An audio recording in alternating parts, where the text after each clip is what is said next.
السلام علیکم ورحمۃ اللہ وبرکاتہ۔ 637 عیسوی 15 ہجری دور خلافت ہے جناب عمر فاروق رضی اللہ تعالی عنہ کا۔ جناب عمر رضی اللہ تعالی عنہ نے مختلف شہروں کی فتوحات کے لیے لشکروں کو روانہ کیا، اور ایک لشکر حضرت ابو عبیدہ بن جراح رضی اللہ تعالی عنہ کی قیادت میں پہنچا بیت المقدس کی فتح کے لیے۔ ساتھ میں خالد بن ولید رضی اللہ تعالیٰ عنہ ابو عبیدہ بن جراح رضی اللہ تعالیٰ عنہ کے ساتھ ہیں، اور عمر بن عاص رضی اللہ تعالیٰ عنہ بھی ساتھ ہیں۔ جب اس لشکر کو بیت المقدس کے دروازے پہ عیسائی راہبوں نے دیکھا، سمجھ گئے کہ اب فتوحات کا وقت ہوا چاہتا ہے اور مسلمان مجاہدین کا مقابلہ کرنا ناممکن ہے۔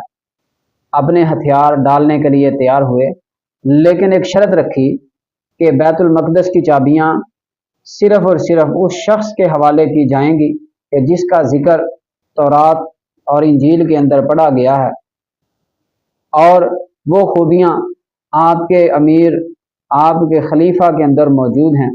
جب تک جناب عمر رضی اللہ تعالیٰ عنہ تشریف نہیں لے آئیں گے، ہم یہ چابیاں کسی اور کے حوالے نہیں کریں گے۔ حضرت ابو عبیدہ بن جراح رضی اللہ تعالیٰ عنہ نے خط لکھا، جناب عمر رضی اللہ تعالیٰ عنہ کو بلایا۔ حضرت عمر رضی اللہ تعالیٰ عنہ کا سفر کیسا عظیم سفر، ایک خلیفہ وقت کا سواری پہ سوار ہیں، ساتھ میں ایک غلام ہے، اور سفر ہے۔ سفر کرتے ہوئے کبھی سواری پہ سوار خلیفہ وقت ہوتے ہیں تو کبھی یہ غلام۔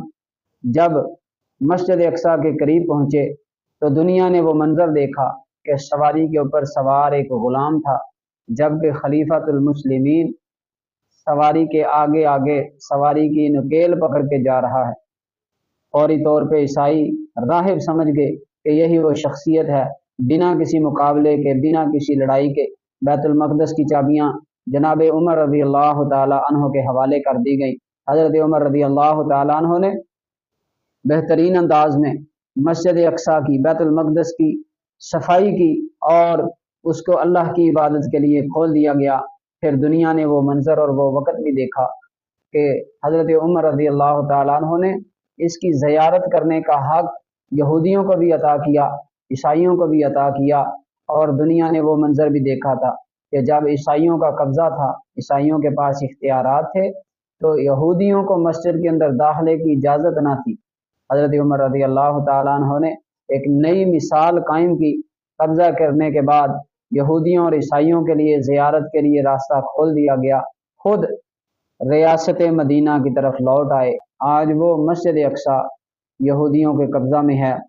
یا اللہ، کوئی ایسا حکمران عطا فرما جو عمر بن خطاب بن کے آئے، جو ابو عبیدہ بن جراح رضی اللہ تعالیٰ عنہ کی سیرت کو اپنانے والا آئے، جو عمر بن عاص رضی اللہ تعالیٰ عنہ کی طرح آئے اور پھر سے مسجد اقصیٰ کو آزاد کروائے۔